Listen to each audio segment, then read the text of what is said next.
Okay guys, hello. Today we'll be solving a question using the Newton backward difference formula. It's kind of like an interpolation formula which gives you the value in between your domain if the value is not provided.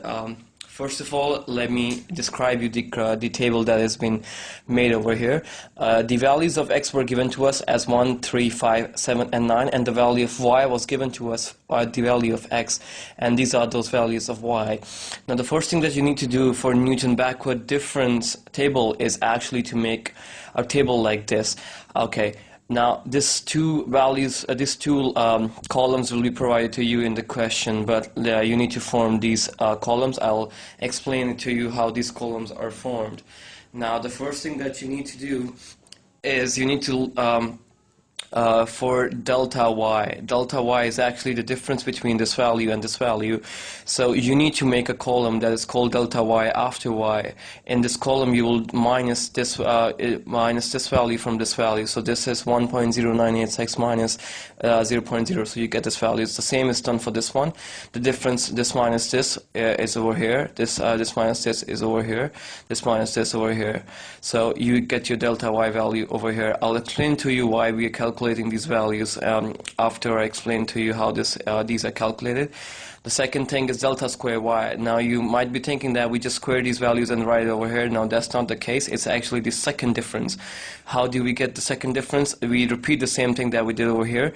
We minus this off with this, and we get this value. Same is done here. This with this, we get this value, and this with this, we get this value. Then we come to delta cube y. Same method is repeated again. This minus this over here. This minus this over here. And the last one, delta power 4 y, and this minus this over here. Now, in this question, we were given like 1, 2, 3, 4, 5 values of y. So you can see that it's converging over here. It can depend if the values increases, the triangle will be bigger. Okay, now I'll explain to you why we calculated all these values. In Newton backward formula, which is stated as y equals to yn plus p delta y plus p plus 1 delta square y 2 factorial plus p plus 1 into p plus 2 delta cube y upon 3 factorial, and the same continues. Now, this is the formula to find the value of y at some particular value of x. Okay. Now, there are two things that should be unknown to you. That is the delta y. Delta y is actually difference that I told you how to calculate over here. So this is the exactly same thing over here.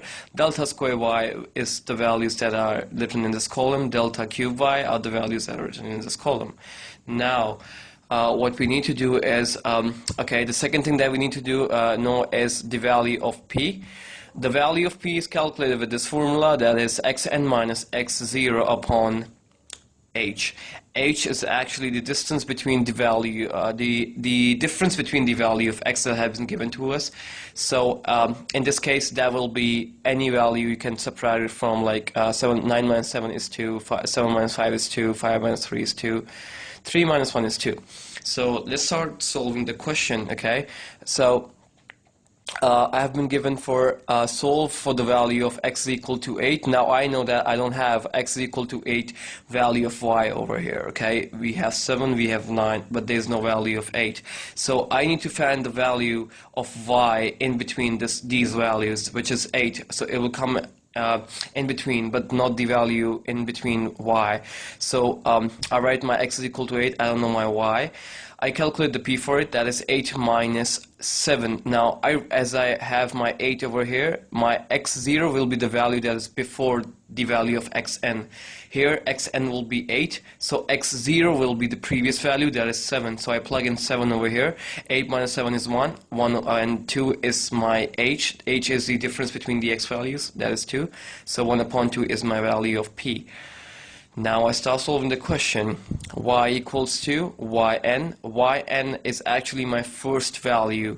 The first value is determined by, if I get 8 over here, this is my first value. I'll go traveling like this, okay? This is the backward method.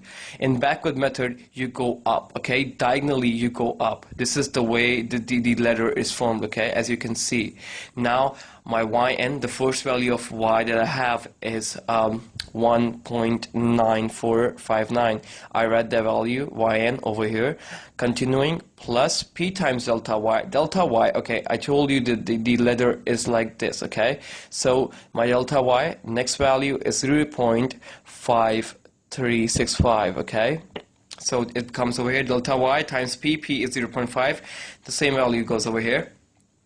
Okay, plus 0.5, we got this from here, p times p plus 1 is 1 plus 0.5, multiplied by delta square y. Delta square y, if you're going in this letter, we get this value.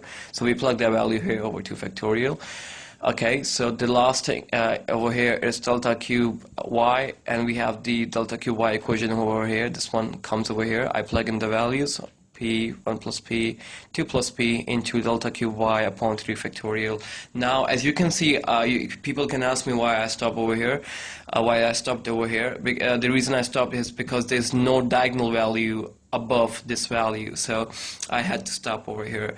If I was starting from here, I would have got like 1, 2, 3, 4, 5 values.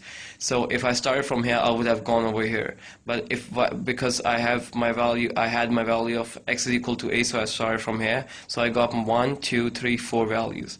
So I just plug in all the values over here as simple, and I got the value of y as 2.178, and you can check that because the value of h should be between these values. So this is clearly between the values. So this is the Newton backward difference question. Thank you.